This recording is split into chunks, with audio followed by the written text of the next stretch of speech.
ልጅቱን ከቀረበባት በኋላ ከዛ ሴትዮዋን ቀርቸባት በውስጧ ላይ ያለውን ጂን አናገረኝ። ያናግራል። ለምን ያስከት ምናምን ስለው እኔ በውስጧ ላይ በእርሷ ላይ ድግምት እንዳደርግ ታዘዤ ነው ይህንን ያደረግኩት። እኔ እሷን ይዣት አይደለም ማለያ ማለት ወይ ጅን በአካል ውስጥ አለ ወይ ያ ጅን በአካል ውስጥ ነው ደግሞ ሲሕርን አድርጎባት ሊሆን ይችላል። አንዳንዴ ያለ ሲሕር ጅን ብቻ ገብቶ በሰውነቷ አዛ ሊያደርጋት ይችላል። ወይንም ደግሞ ድግምት አድርጎባት ሊሆን ይችላል። ከሁለት አንዱ ነው የሚሆነው። እርሱ ብቻ ጅኑ ብቻ ከሆነ ጅኑን ልቀቁት ትሉታላችሁ የምትቀሩ ሰዎች፣ የዛኔ ይወጣል ከሰውነቷ። ነገር ግን ከዚያ በፊት ማረጋገጥ ያለባችሁ ጅንነህ ወይንስ ሲሕር አድርገባት ነው ብላችሁ ትጠይቁታላችሁ። ሲሕር አድርጎባት ከሆነ ሲሕር አድርጌባት ነው ብሎ ይናገራል። የዛኔ ታዲያ በልጅቱ ላይ ያለው እኔ ሲሕር አድርጌባት ነው በእርሷ ላይ አለ። ስትቀሩ ጊዜ አደራ የቤተሰብ ክፍሎችን ከዚያ ሰጧቸው። ከቤተሰብ ጋር ምንም አይነት ግንኙነት ከየሌለውን ሰው ብቻ ነው እዚያ ማስገባት ያለባቸው። የሚቀራው ልጅና ልክ እንዲሁ ደግሞ ሌሎች አካሎች እዚያ ውስጥ ብቻዋንና ብቻዋን ወንድና ሴት እንዳይሆኑ لأن النبي صلى الله عليه وسلم قد نهى عن ذلك حيث قال لا يخلون رجل بامرأة إلا كان ثالثهما الشيطان አንድ ወንድና አንዲት ባዕድ ሴት ለብቻቸው ገንጠል ያለ ክላስ ብቻቸው እንዳይቀመጡ ሶስተኛ ሰው ሰይጣን ስለሚሆን ብለዋል። ያ ማለት ለክፉ ነገር ይጠራቸዋል ነው። ያ እንዳይሆን ሌላ ሶስተኛ ወገን ሰዎች መኖር አለባቸው። ስለዚህ የዛኔ ሌላ ሰው እንዲገባ አደረኩኝ፣ ሙሉ ቤተሰብ እንዲወጡ አደረኳቸው። ምክንያቱም ያ ጅን በስህተት አውቆ ለማጣላት ዋሽቶ አከሌ ነች ያስደረገችባት ወይ አከሌ ያስደርጉባት ነው ብሎ ቤተሰብ ሊያጣላቸው ሁሉ ይችላል። አብዛኛው ሰው የተጣላው በዚህ አይነት ነገር ነው። ዛሬ ላይ በድግምት ምክንያት ስትሄዱ ጊዜ ማለት ነው ውስጡ ያለው ጅን አከሌ ነው ብሏልና ብለው ያን ሰው ለመግደል ሁሉ ይፈልጋሉ፣ ይጣላሉ ሁሉ ለዘላለም። ምንን ያስደረገችብኝ እኮ እሷ ነች ብላ የምትወዳትን ጓደኛዋን ጅን አጣልቷት ታገኛላችሁ። የሚወደውን ጓደኛዋን ጅን አጣልቷት ታገኛላችሁ። የጅን ወሬ አምነው ተቀብለው ማለት ነው። አትቀበላቸው በትክክል ካላረጋገጣችሁ በስተቀር። እንዴት እንዳረጋገጡት የዛኔ እንደነገራችሁ ዘንድ ነው። ከዛ ከገራሁበት በኋላ አሁን ሊዋሽ ይችላል ጅን፣ ምክንያቱም ፋሲቅ ነው። ልክ እንደ ሰው ነው። ሰው እንደሚዋሽ እውነት እንደሚናገር እነርሱም የሚዋሽም እውነት የሚናገር አላቸው። በሰው ውስጥ ገብተው አዛ የሚያደርጉት አብዛኞቹ ደግሞ እነሱ ፋሲቆች ናቸው። ሰውን በሰውነት ውስጥ ገብተው ከጅን ማነው ከጠንቋይ ጋር ተመሳጥረው ነው ያን ነገር የሚያደርጉት በሰውየው ላይ ታቻውን። እናንተ ላይ ጅን ማነው ሲሕር ማስደረግ ድግምት ማስደረግ የሚፈልግ ሰው ወዴት ይሄዳል? ወደ ጠንቋይ ጋር ይሄዳል። ያ ጠንቋይ ከጅኖች ጋር ይገናኛል። ከዚያ በኋላ ለጠንቋዩ በአከሌ ላይ እንዲህ እንዲሆንልኝ ህይወቱ እንዲመሰቃቀል እፈልጋለሁ ወይ ትዳሯ እንዲበላሽ ወይ ስራ እንዲበላሽ ብላችሁ ታናገሩታላችሁ። ያንን ድግምቱን ማን ያጠንቋዩ ለማን ያዛል? ሰይጣኑን ያዘዋል። ይገናኛሉ ከነርሱ ጋር። ያ ሰይጣን ይሰራለታል። የሚሰራለት ዝም ብሎ በነፃ እንዳይመስላችሁ። ሰይጣን በነፃ ይሰራለት ለጠንቋዩ ይዟቸዋል። ምን ታዲያ በምንድን ነው? ከፍሎት ነው ወይ? ለብር አይደለም የሚፈልገው፣ አምልኮ ነው የሚፈልገው ከእናንተ። ያ ጠንቋዩ ይሰግድለታል። አላህን የሚያስቀይም የሚያስቆጣ ነገር አድርግ ይለዋል። ያን ያደርጋል። ምናልባት ቁርአንን እየቀደደ ሽንት ቤት ውስጥ ማስገባት ሊሆን ይችላል። እንዲህ አይነት አስቀያሚ ነገራቶችን በጣም ከባባድ የሆኑ ክህደት ያሰራዋል። ከዚያ በኋላ ያንን ሂዶ ያገለግለዋል ሰይጣኑ ይሳኔ ገታቸዋል። ስለዚህ ያ አካል በውስጡ ያለው ሰይጣን ምን አለ? እኔ ተልኬ ነው አለ። በቃ ከጠንቋዩ እንዲህ አድርግልኛ ላይ በልጅቱ ላይ አደረግኩት። ማናት ያስደረገችባት? በምንስ ላይ ነው ያስደረግከው? የጠየቅኩት ያስደረገችባት የራሷ ጓደኛ ነች አለ። ለምን ስለው በትዳሯ ቀንታባት አለ። በትዳሯ በጣም ደስተኛ እንደሆነች አየች። ቤቷ ሁሌ ትመላለሳለች። በዚያ ላይ ቅናት አደረባት። ትዳራቸውን መበታተን ፈለገች። አሁን አጣልችላታለሁ ብሎ ተናገረ። እሷ ባስደረገችው ምክንያት ማለት ነው። ያንን እንግዲህ እኔ ቀጥታ ወደ አልተቀበልኩትም። በምንድን ላይ ነው ድግምቱን ያደረገው ትሉታላችሁ። ቀጥታ የሆነ ነገር ይነግራቸዋል። በዚያ በነገራቸው ላይ ራሱ ወዲያው አትቀበሉት። ሌላ ማጣሪያ ታደርጉበታላችሁ። እኔ ዛኔ በምንድን ላይ ነው ያደረገው ስለው ጊዜ በቀይ ቢጃማዋ ላይ ነው አለ። በቀይ በቢጃማዋ ላይ ነው ከልብሷ ወስጄ ነው አለ። ከዚያ ከልብሷ የወሰድከው እንዴት ነው? ምን አይነት ነው ስለው ማለት እንዴት ምን አይነት ቅርጽ ነው የወሰድከው ስለው በሶስት ማዕዘን ቆርጫት አለኝ ከታች አለ። ያ ቢጃማው እኔት ይገኛሉ? ዋናው ያልተቆረጠው አልኩት። ቢሌ ይገኛል አለ። የቀራበት ያለሁት ኮምቦልቻ ነው። ሚሌ ይገኛል የት ስለው ባሏ አለ እዛው ቤታቸው ውስጥ ይገኛል። አሁን ከባሏ ጋር ተጣልታ እዚህ የመጣቸዋል ባደረኩባት እርግምት ምክንያት አለ። እሺ የት ውስጥ ይገኛል ምናምን አልኩት። በቃ ሻንጣ አለ፣ ጥቁር ሻንጣ ውስጥ እዛ ውስጥ አለ ቀዩ ቢጃማ ከታይ በ3 ማዕዘን ተቆርጧል። 3 ማዕዘኗን ወስጄ በሷ ላይ ነው ድግምት ያስደረኩባት አለ። ከሆነ ከሰውነት ክፍላቸው እንደዛ ያደርጋል ይወስዳል፣ በዚያ ላይ እንትኑን ይሰራል፣ ድግምቱን ይሰራል። እሺ አልኩኝና ከዚያ ወደ ውጭ ወጣሁኝና የልጅቱን ቤተሰብ አንድ አካል ጠራሁኝ። ባለትዳር ነች እንደ ልጃቸው አልኳቸው። አዎ ባለትዳር ነች። የት ይገኛል አሁን ባሉ አልኳቸው። ሚሌ ይገኛል አለ። የተናገረው እውነት እንደሆነ እያረጋገጥኩ ነው። ሚሌ ይገኛል እዛ ቤት አላቸው አልኳት። አዎ ቤት አላቸው። እሺ አንድ ስልኩን ስጡኝ የባሏን አልኳቸው። ባሏን ስልኩን ተቀበልኩኝና ሰላም አለይኩም እንዴት ነህ ካልኩት በኋላ የት ነህ አልኩት። ሚሌ ነኝ አለ። ቤት ነህ አልኩት። አዎ ቤት ነኝ። የሚስትህ ጥቁር ሻንጣ አለው ቤት ውስጥ አልኩት። አዎ አለ አለኝ። እስኪ ቀይ ቢጃማ አውጣና እያው አልኩት። ቀዩን ቢጃማ አውጣ። ምን ሆኗል ስለው ከታች በ3 ማዕዘን ተቀዶ ተወስዷል። የለም አለ። በዛ ላይ ያስደርጉበታል። አሁን እርግጠኛ መሆኑን በዚያ ታውቃላችሁ። ያ እና በዚህ መልኩ ከዚያ በኋላ ያንን ድግምት ከእርሷ ላይ እንዲያነሳውና ያን ቀሪውን ልብስ ደግሞ እዛ ያለውን ቆርጦ የወሰደለትን በውሃ እንዲፈሰስበትና ከዚያ በኋላ ያ እንዲበላሽ ማድረግ ትችላላችሁ። በዚያ መልኩ ከልጅቱ ላይ ያደርግን ተነሳላት። ጅኑ ከዚያ በኋላ ለቆ ሄደ።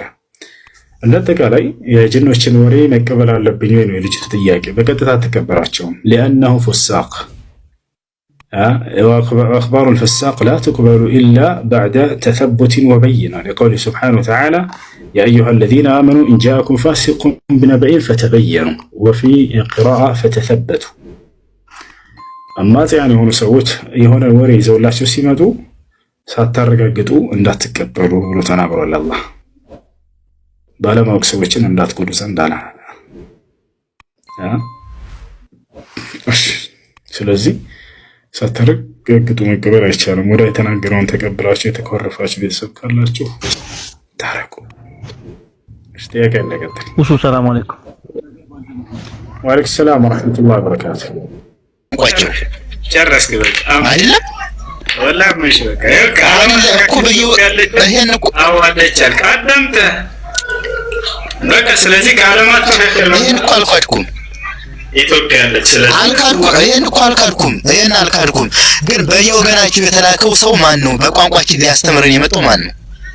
ነብዩ ሰለላሁ ዐለይሂ ወሰለም። እሺ ማስረጃ ኢትዮጵያ መጥተው ያስተማሩበት ማስረጃ፣ ኢትዮጵያ መጥተው በቋንቋችን ያስተማሩበት ማስረጃ ሳይ አሁንም መንከኩ አሁንም መንከው ምንድነው? ይሄ እኮ አያሳይም እኮ ይሄን እኮ በየወገናቸው በየቋንቋቸው አለ።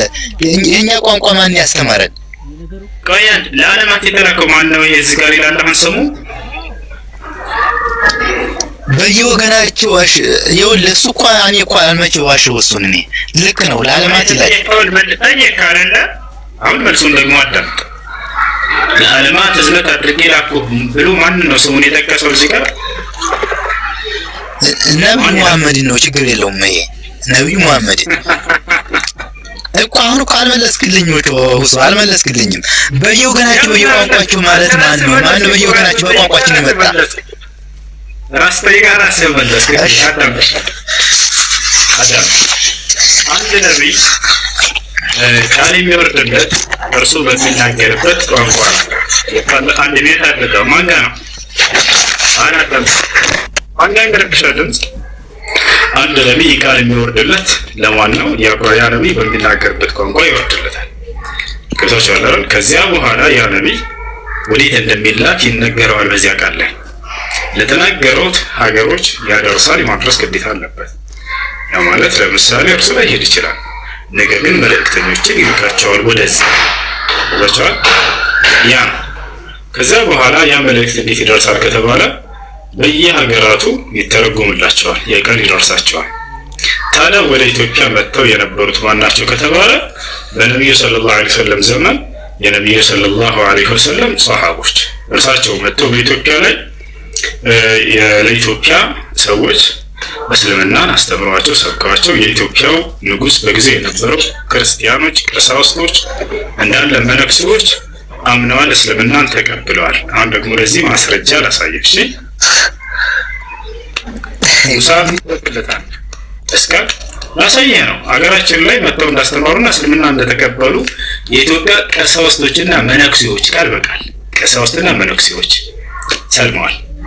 ሙሳ በአንድ ሱረቱል ማኢዳ ለወጣለት ሱረቱል ማኢዳ ስንት ቁጥር ኡስታዝ? ምናልባት ሰማው ሁለት ምናምን አካባቢ ላይ እስኪ አውጣ።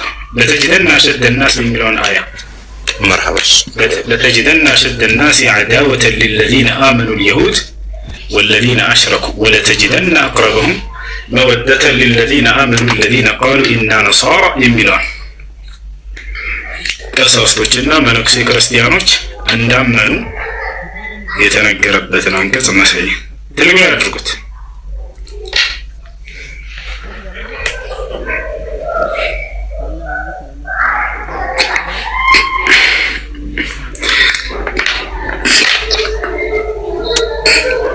ሙሳ ትልቁ ያድርጉት ልጆች አድርጎልኛል ኡስታዝ። ቆይ ለተጅደን የሚለውን እየፈለኩትኝ ነው። እሺ 72 አውት ከፋለ። እሺ ምናልባት እስኪ ወረድ በል ከ72 ወረድ በል ለተጅደና አሸደ الناس የሚለውን እሱ ውረድ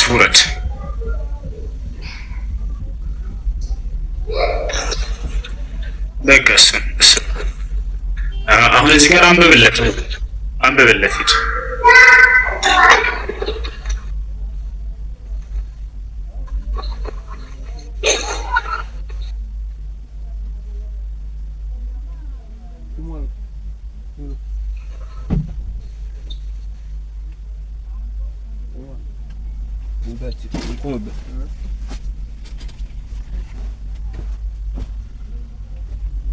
አሁን ቀጣይ ቁርአንን እንደሰሙና አልቀሰው እንዳመኑ ቀጣይ ነው።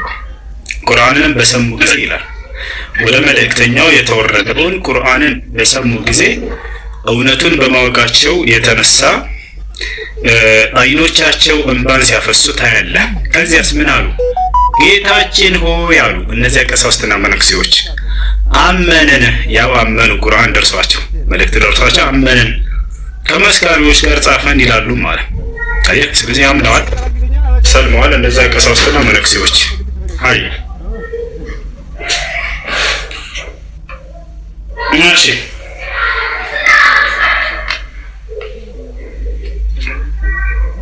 ይሰማል? አሎ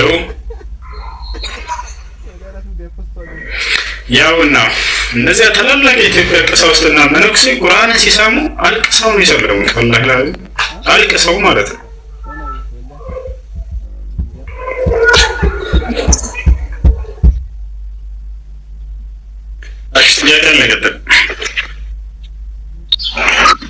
ሰላም አለይኩም።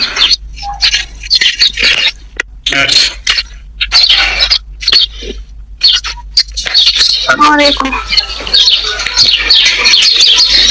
ይቅርታ፣ እኔ ልቀጥል አንድ ጊዜ ሸበካ ያስቸግራል። እሺ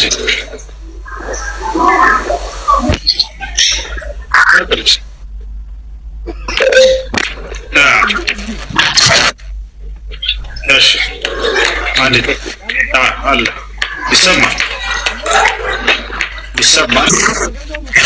ይሰማል። አንዴ ተፍሲሩ ላይ እናውጣለን። አዳይት አንዴ ይሄ ቻርጅ አድርግልኝ ወይ ተፍሲሩ ጋር ታያለህ። እሺ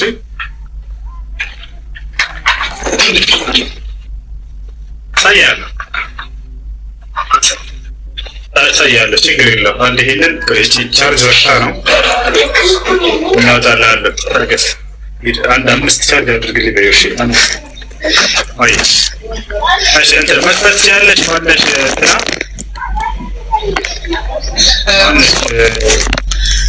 እንትና አንቺ ሲሆን ማለት ነው ያለ ጎግል ላይ ሰርች ማድረግ አለበት። ተፍሲሩን ሰርች አድርግ ማለት ነው ሊወጣልሽ ይችላል። እኔ ባትሪ ነው መለሳ ተፍሲር ቀውሊሂ ተዓላ ወኢዛ ሰሚዑ ማ ኡንዚለ ኢለ ረሱል።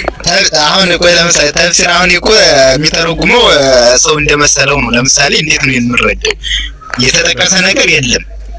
ሰው እንደመሰለው አይደለም። የሰሃቡ የነብዩ ሰለላሁ ዐለይሂ ወሰለም ዛብረክ ነበሩ ሰዎች ከነብዩ ሰለላሁ ዐለይሂ ወሰለም አብረው የሰሙ የነበሩ ናቸው እንጂ የሆነ ሰው ተነስቶ ዛሬ ላይ የእምነት አባቶቼ ምናምን ብሎ ይሳል የለም። እነሱ አይደለም። እሺ ያ ዘመን ነበሩ ናቸው። እሺ ማለት በስንት ዓመተ ምህረት ነው ይሄ የተፈሰረው? ወዲያው ወዛን የነብዩ ሰለላሁ ዐለይሂ ወሰለም በህይወት እያሉ